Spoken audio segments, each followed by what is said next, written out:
Hi guys, behind me is my Proton Persona, and right next to it over there I have the new facelifted Proton Persona, which I brought along for comparison. Okay, so here's a look. Alright, I'm just going to take you on a quick walk around of these two cars side by side. Let you just see the differences for yourselves first. Okay, yeah. So this Persona has been with us for 2.5 years, right? Bought it brand new in December 2016 at about 59,000 ringgit. This guy here, right, just recently launched with more features, with improved after sales package, improved with 4G data, with free insurance betterment for 10 years, 55,000 ringgit. 4,000 ringgit less, but offering more. Okay, so definitely no questions about it. If you have bought the newer one, definitely you are looking at a better deal. Now I've also looked at the specs on paper. As before, the Persona continues to line up with the same three trim levels, right? Standard, executive, premium. But such as the equipment changes and upgrades, if you bought this facelifted version in executive trim, you will be actually getting more or less the same equipment as I have over there in my premium model, okay, except for, I think, airbags. Premium variants of Persona get 6 airbags. The standard executive models get 2 airbags. But otherwise, if you had bought the updated version in executive spec, you get most of the features that I have here. Okay, so now let's look at the differences, right, between the new and the old. Sheet metal wise, Proton did not change anything. So what they have done is all the metal body panels, the bonnet, the fender, the doors, the lights even, all right, are unchanged from before.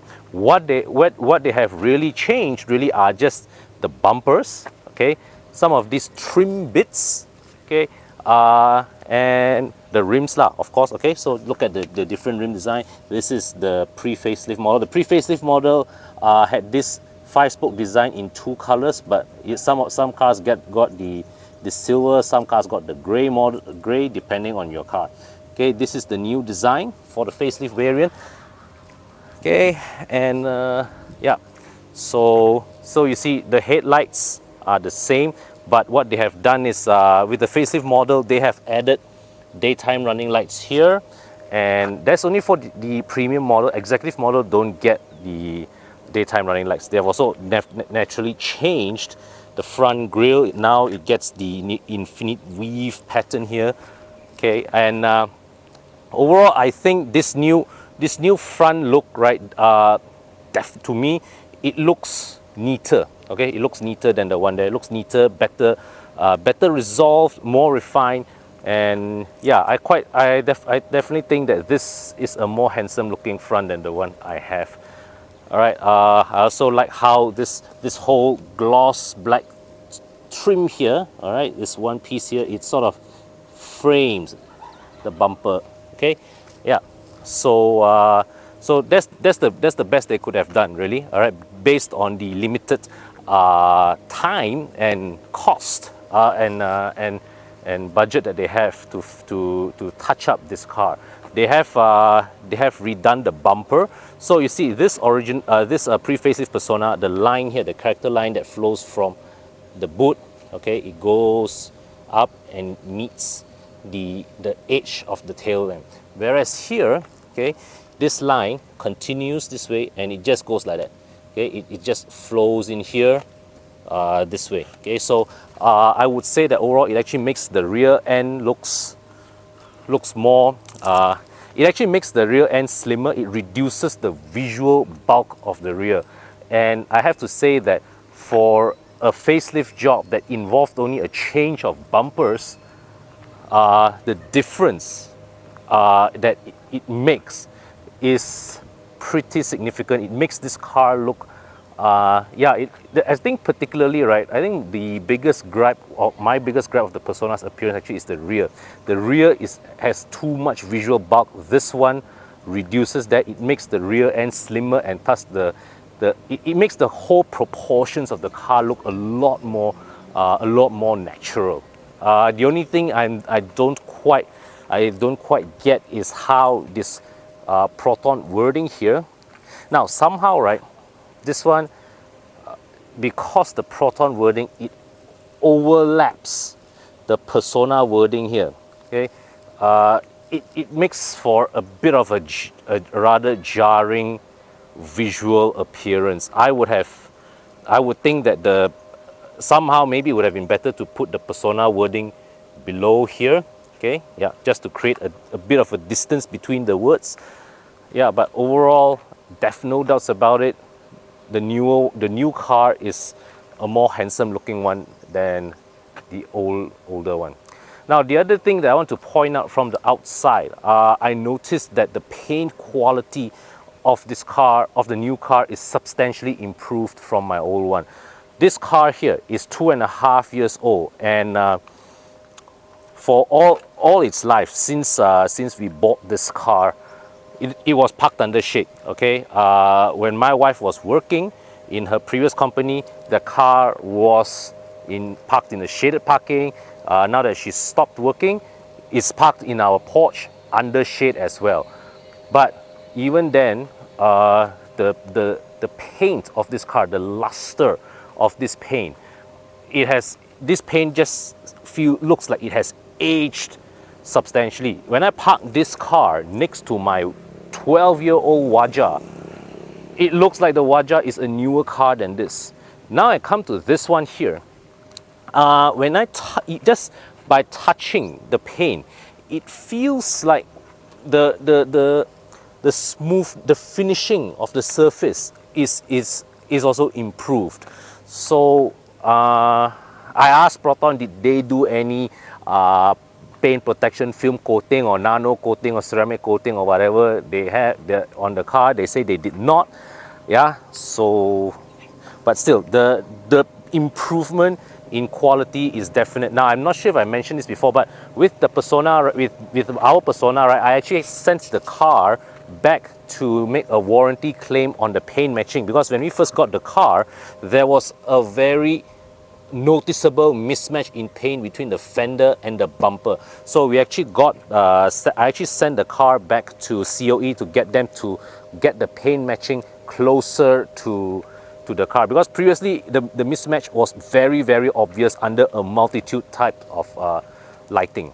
Okay, so from the outside you can see that this Persona facelift, appearance wise, well, despite just changing the bumpers and the rims, looks substantially improved from what was before.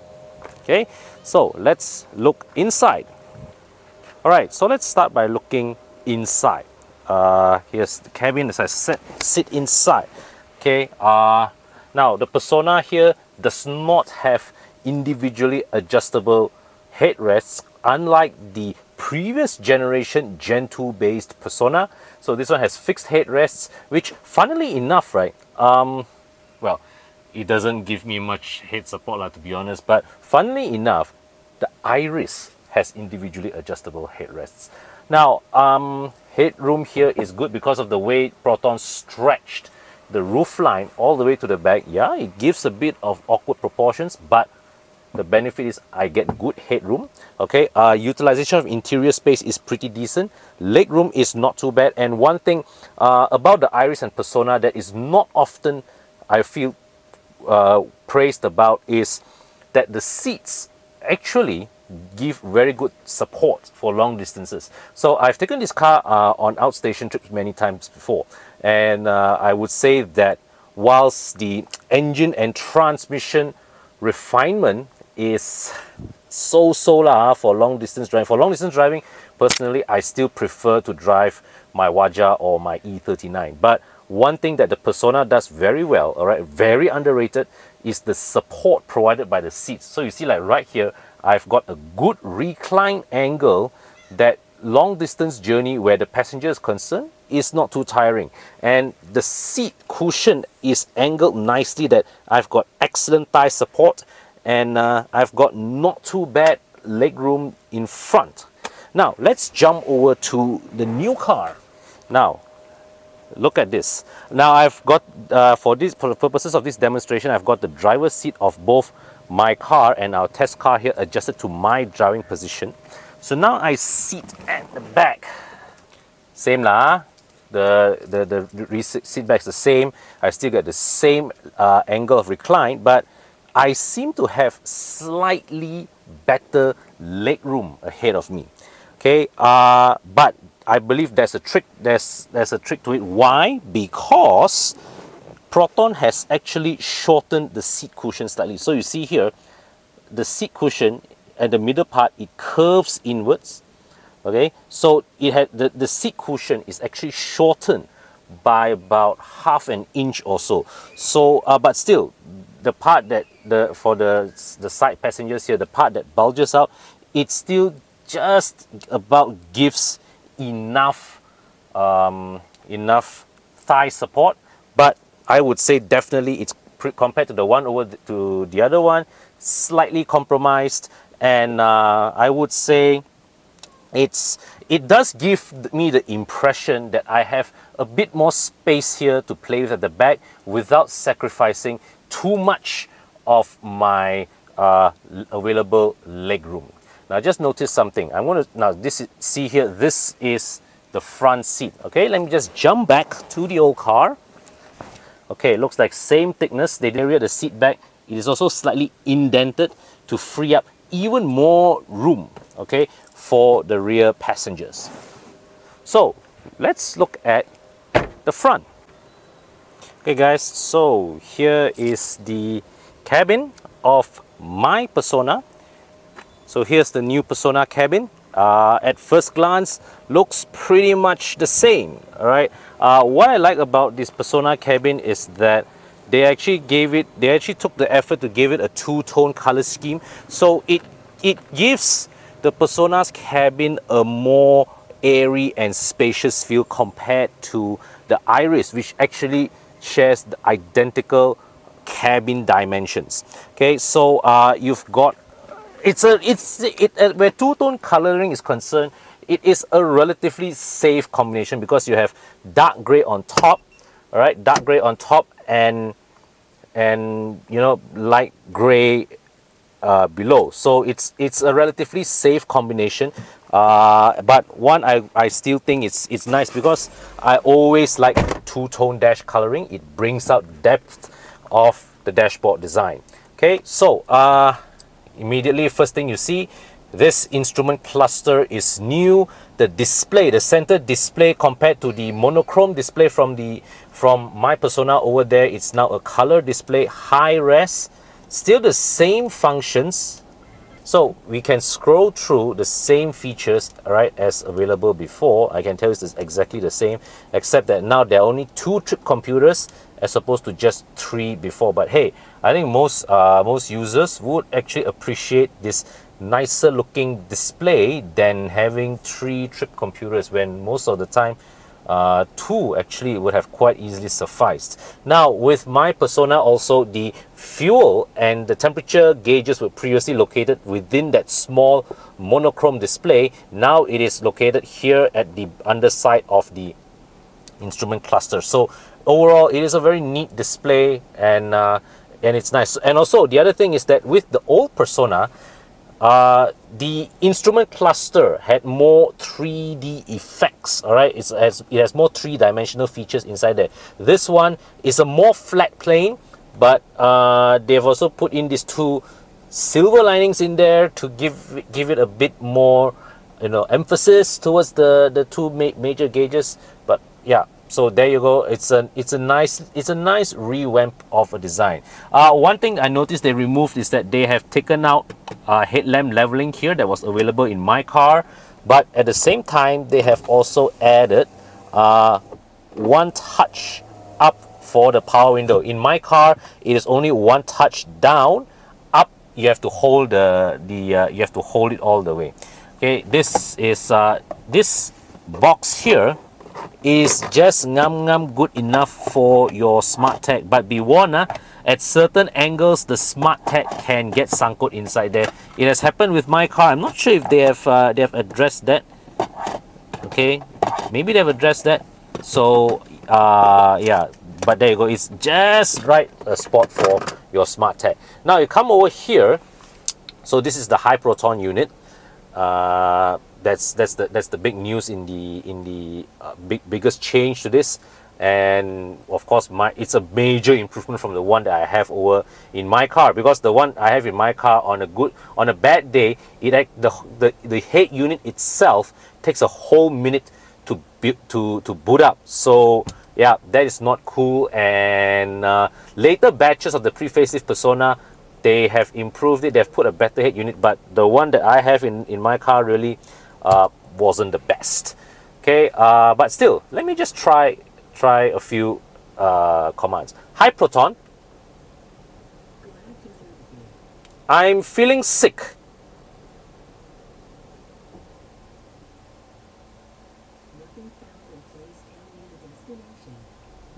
That's funny. When I tried it earlier, it gave me a few. I'm sick.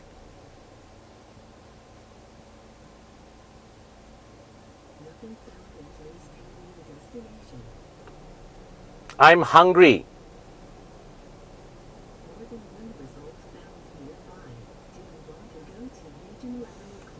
Okay, this is troubling.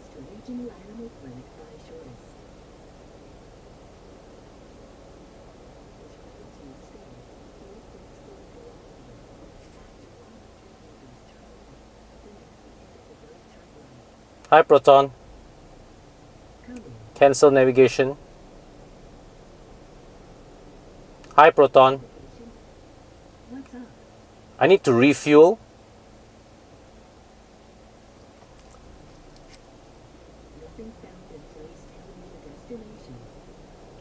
Cancel.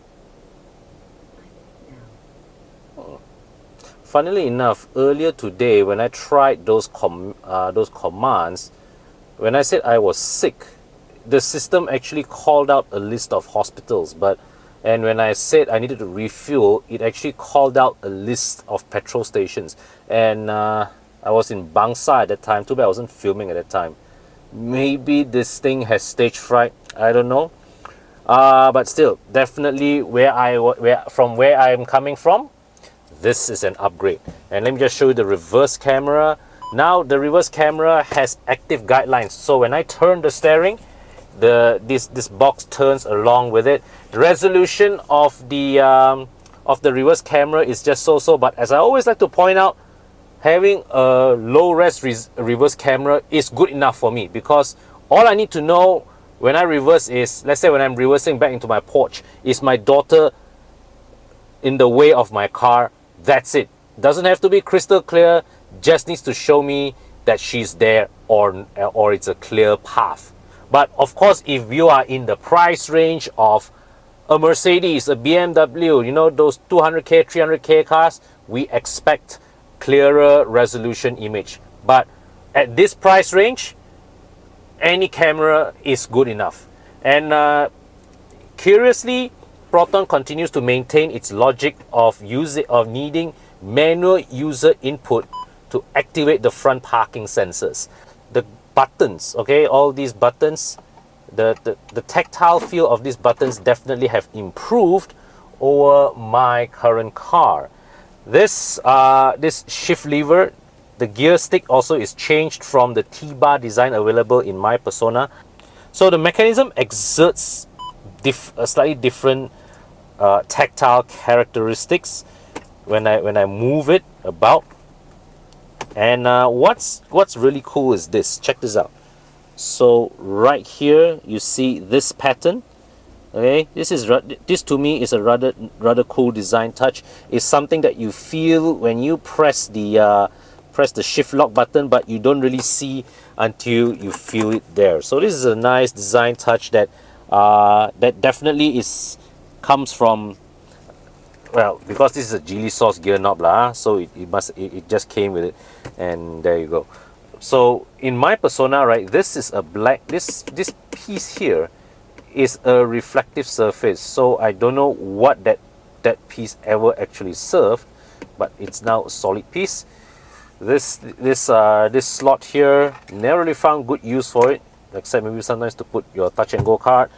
And this tray here is rubberized. That is useful, but I feel it could be made deeper.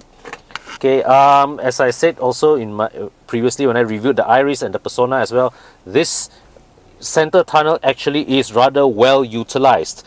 Better actually, I would say, than the Vios and the Myvi, right? You've got space to put plenty of things, your keys. This tray here is a bit useless for anything other than coins lah, to be honest. This cup holder deep enough, and this pair of cup holders got this slot here, so you can drop most mobile phones here without problem. Now the two rear USB ports now have separate covers. In my car, it is one single cover. This is something that I don't see why they needed to change it at all. The one in my car was satisfactory. I would have left it at that, but still, yeah, it's nice to touch. Okay, yeah. To repeat again, the controls definitely have improved tactile feedback. Okay, so you got this hook here, very useful to hang things.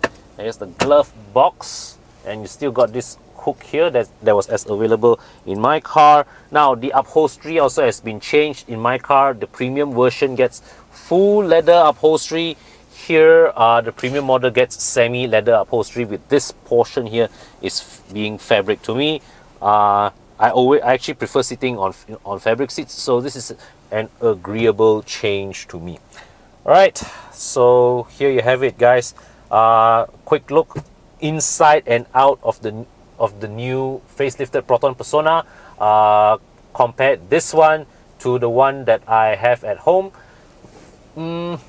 I would say definitely the overall, they have improved on the build quite a bit.